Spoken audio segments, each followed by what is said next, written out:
పరిశుద్ధ కార్యములు స్పష్టం అంట, తెలియదు నాకు అనడానికి వీల్లేదు. స్పష్టంగా ఏంటి అనేటువంటి రాయించాడు. ఇప్పుడు పదాజ్ఞలు అంటే నాకు తెలియదు అనుకుంటే నిర్గమకాండం 20 అధ్యాయం. ఇప్పుడు మనకి ఇక్కడ ఉన్నది, నాకు తెలియదు అంటే ఇక్కడ చూసుకో, చదువుకో, క్లియర్గా ఉందని చెప్తాం మనం, అవునా కదా? నాకు తెలియదు అనడానికి వీల్లేదు.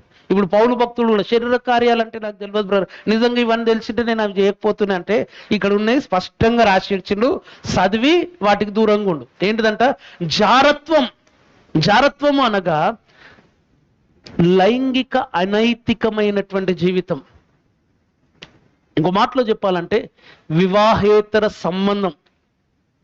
ఇంకొకటి వివాహానికి ముందు ఉండే సంబంధం. అనగా ఒక male and female sexual relation out of marriage, అది జారత్వం. ఈ మధ్యలో చాలా మంది వివాహమైన తర్వాత జరిగేటి ఉంటున్నాయి, పెళ్లికి ముందు కూడా తిరిగేటి ఉంటున్నాయి. అది కూడా దేవుని దృష్టిలో జారత్వమే. ఏంటిది? జారత్వం. ఇది స్పష్టంగా చెప్తున్నాడు పౌలు భక్తుడు. అయ్యో నాకు తెలియదు, గిట్లా అని తెలియదు, గిట్లా లేదు గట్ల లేదు, బైబిల్ తెలిసి చదువుకున్నావు. రక్షింపబడ్డావు అంటే ఉట్టిగా చిన్న పిల్లలు పుట్టినోని పట్టుకొచ్చి బాప్టిజం ఇచ్చి తీసుడు కాదు, వానికి ఒక అవగాహన ఉండాలి. ఓటు వేయాలంటే 18 ఏళ్ళు నిండి ఉండాలి. 10th ఎగ్జామ్ రాయాలన్నా కానీ ఒక 14-15 ఇయర్స్ ఉండాలి.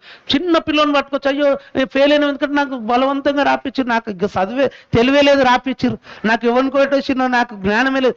అందుకే ఒక అవగాహన వచ్చిన తర్వాత ఏం కావాలి? ఓటేయాలి. ఒక స్థాయికి వచ్చినాక ఎగ్జామ్ రాయాలి.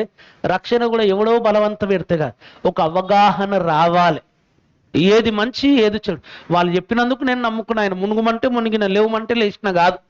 నీ అంతటా నీవు రక్షణ అనుభవం, నిజదేవుడు ఎవరు, సత్యం ఏంటిది, పాపం ఏంటిది, పుణ్యం ఏంటిది, పరిశుద్ధత ఏంటిది, ఎవరి వలన నాకు రక్షణ లభిస్తుంది, ఎందుకు యేసు ప్రభును నమ్ముకున్నాను, యేసు ప్రభును నమ్ముకోవడానికి కారణం ఇది, యేసు ప్రభును నమ్ముకున్నాక నా జీవితంలో ఈ మార్గంలో నడుచుకుంటాను, ఇవేవి లేకుండా టక్కుమని తీసుకొని ముంచి లేపితే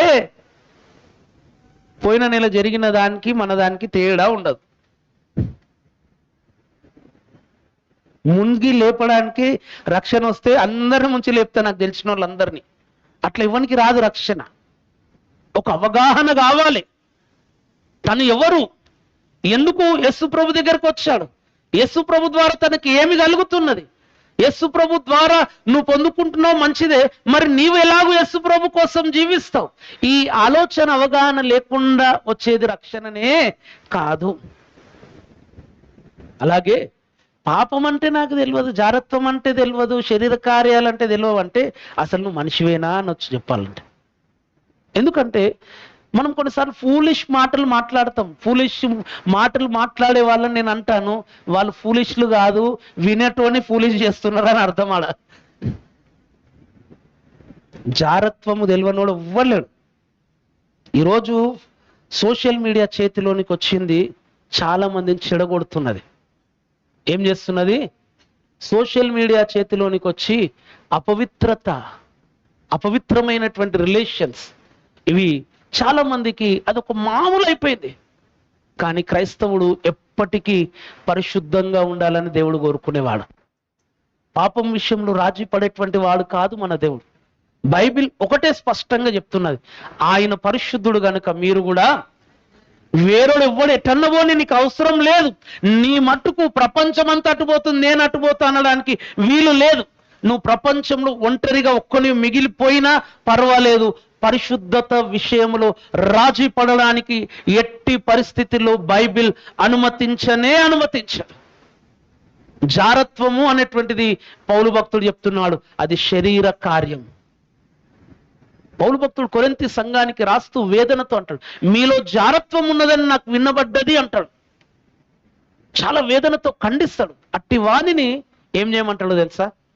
వెలివేయండి అంటాడు. ఎందుకు అంటే అది చాలా భయంకరమైనది. సమాజంలో క్రైస్తవ్యాన్ని అపహాస్యము చేయడానికి అదొక కారణముగా ఉంటున్నది. ఇంకా చెప్తుంటున్నటువంటి మాట ఏంటిదంట? అపవిత్రత. మనం పాత నిబంధనలో చూస్తే అపవిత్రతలు కొన్ని రకాలు ఉంటాయి.